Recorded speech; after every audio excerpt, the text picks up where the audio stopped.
Today, I want to talk about nicotine addiction. I personally have struggled with a nicotine addiction for 7 years now, and I just want to talk about different types of nicotine that I got addicted to, whether it was smoking, whether it was vaping, and even some of the nicotine replacement therapy products. It seems like a lot of people nowadays really love nicotine, and I really definitely have been there, but ultimately, I think it's important to have the other side of the argument kind of put out that it isn't all good, that sometimes it can be very harmful. I just generally got to talk about what my own experiences was and where I'm at now. I got addicted to smoking when I was about 16. Sadly, I went from malls to hotels. Really, anywhere that had an ashtray, I found it and I raided it. And it was very gross. Even one time, I had picked up a cigarette, lit it, smoked it, only to realize that it was moldy and I was sick for multiple days. But just because of my age and all that, I was afraid to I was afraid to tell people. I was afraid to tell my parents, I was afraid to tell my friends, and I was afraid to seek help in any way. So I was just sick for a couple days because I smoked a moldy cigarette. Nicotine is very addictive. It's hard to explain how addictive it is because even though I went through that whole experience, I still continued to pick up cigarette butts basically everywhere I went. And if I had something in my life, like a job, college, even high school, I would find the local places where I could find cigarette butts and I would frequent them pretty often. This continued on until I was around 18 and I was able to acquire a vape for the first time.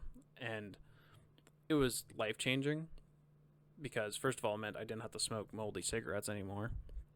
But second of all, even though the nicotine out of a vape doesn't really punch as much as a traditional cigarette, and yeah, I did go through some withdrawals for a couple days moving on to the vape, I had a very consistent source of nicotine. I didn't need to go outside and scavenge.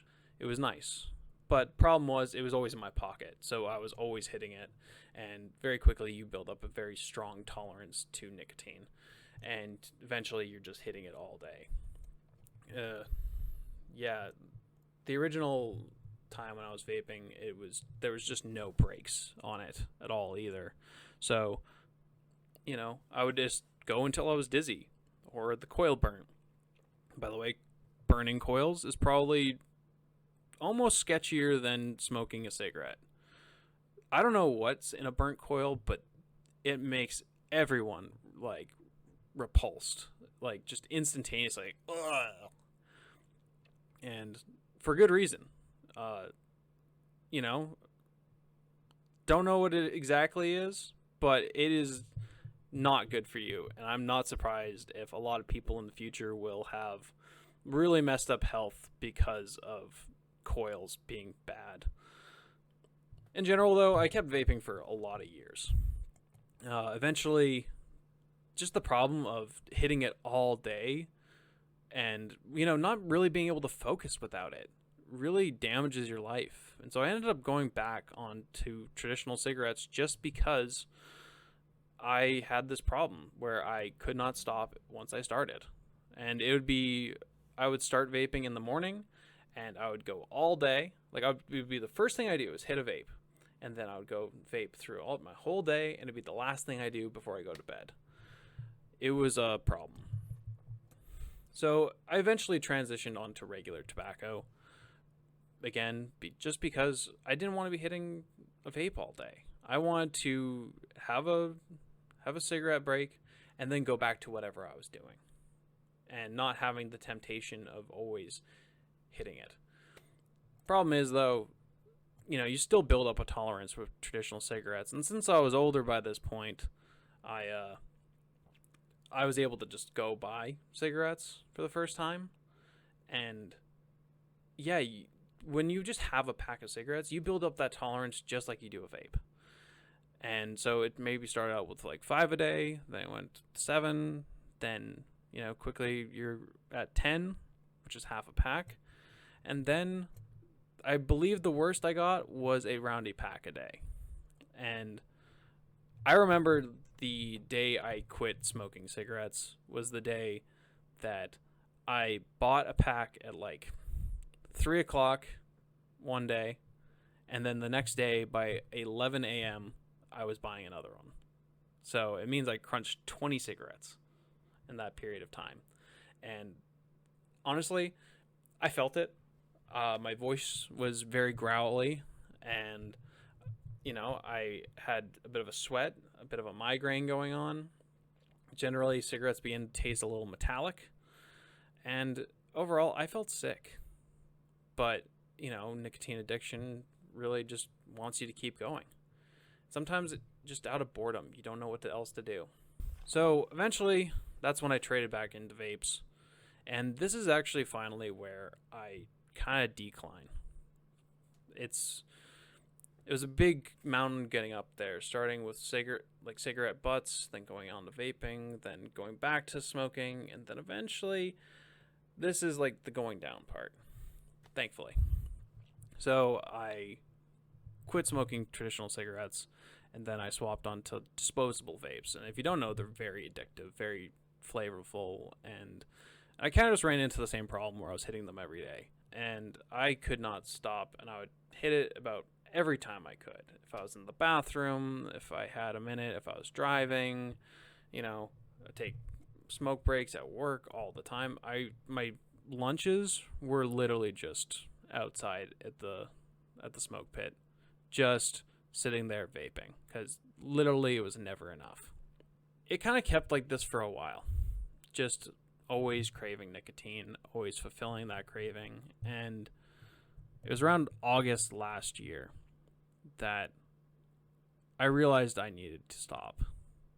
But like every other smoker, vapor, I have had multiple attempts to quit that have been unsuccessful. This time I knew it needed to be different. I have tried cold turkey. It did not go well. I've tried swapping onto nicotine replacement therapies as well, but just truly they didn't have that same punch that, a regular cigarette or vape does. I ended up staying with smoking and vaping. The difference with this time was that I know I had to go for a slow wean. So I was at 20 milligrams in vape juice, and the plan is that the next bottle of vape juice I would get was just go down to 20, and then go down to 6, and then go down to 3, and then eventually just quit at 3. That was the plan. And it was going well. I just had to, every time I bought a bottle, I had to go lower. There was no staying at a milligram strength for very long. I believe I bought like 2 bottles of 3 because I just wasn't ready to give it up. The problem with it was that when I eventually finished off my final bottle of 3, tossed away the vape, the cravings came back in full force. And I could just feel a backslide coming. And this is actually where I got to kind of backtrack in the story here. When I was smoking around about a half pack of cigarettes a day, one of my attempts to quit was going to the local pharmacy where they had a stop smoking campaign going, where they just give you a bunch of nicotine replacement therapy products. And I got some patches, I got some inhalers, and they also offer gum and lozenges. But ultimately I took the patches and I took the nicotine inhalers.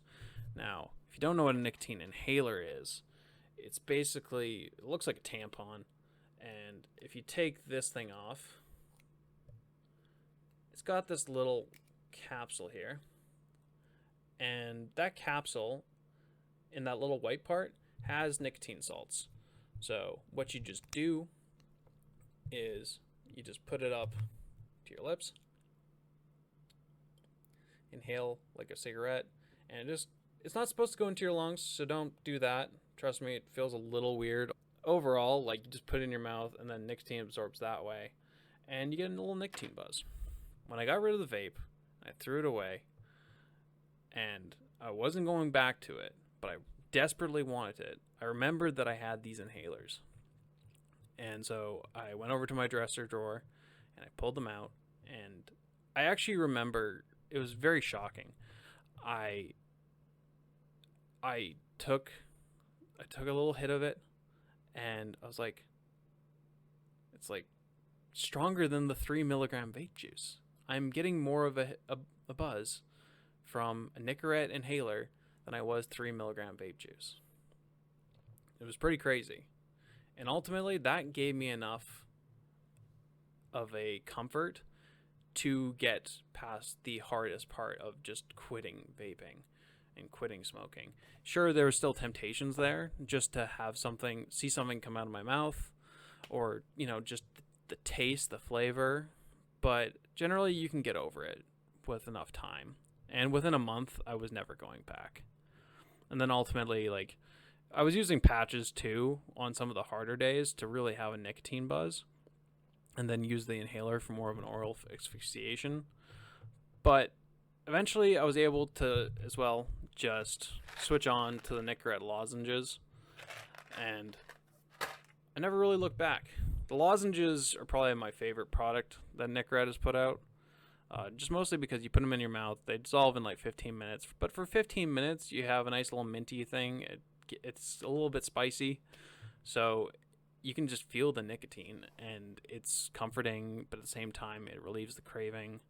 So I used the inhaler and the patches to get basically past the first month, and then I swapped onto the lozenges, and of which I've been using those for the last 10 months.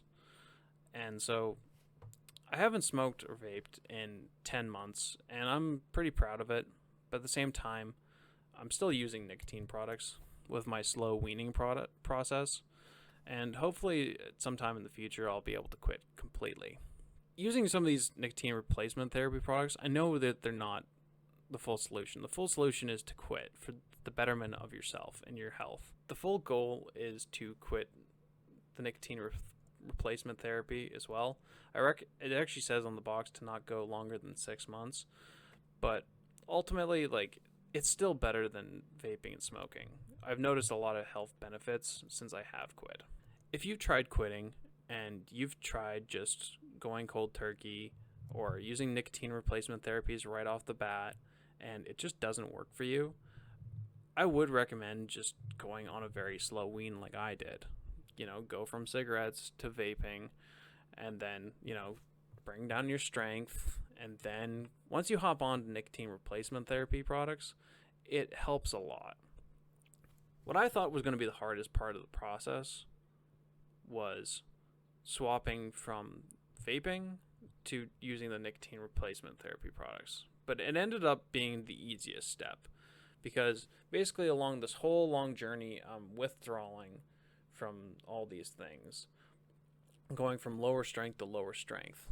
But when you swap from vaping at 3 milligrams to nicotine inhalers, you'll end up getting a better buzz from the nicotine inhaler than you did from the 3 milligram vape juice. And that's a win. Ultimately, smoking and vaping are hazardous to your health. You don't feel good.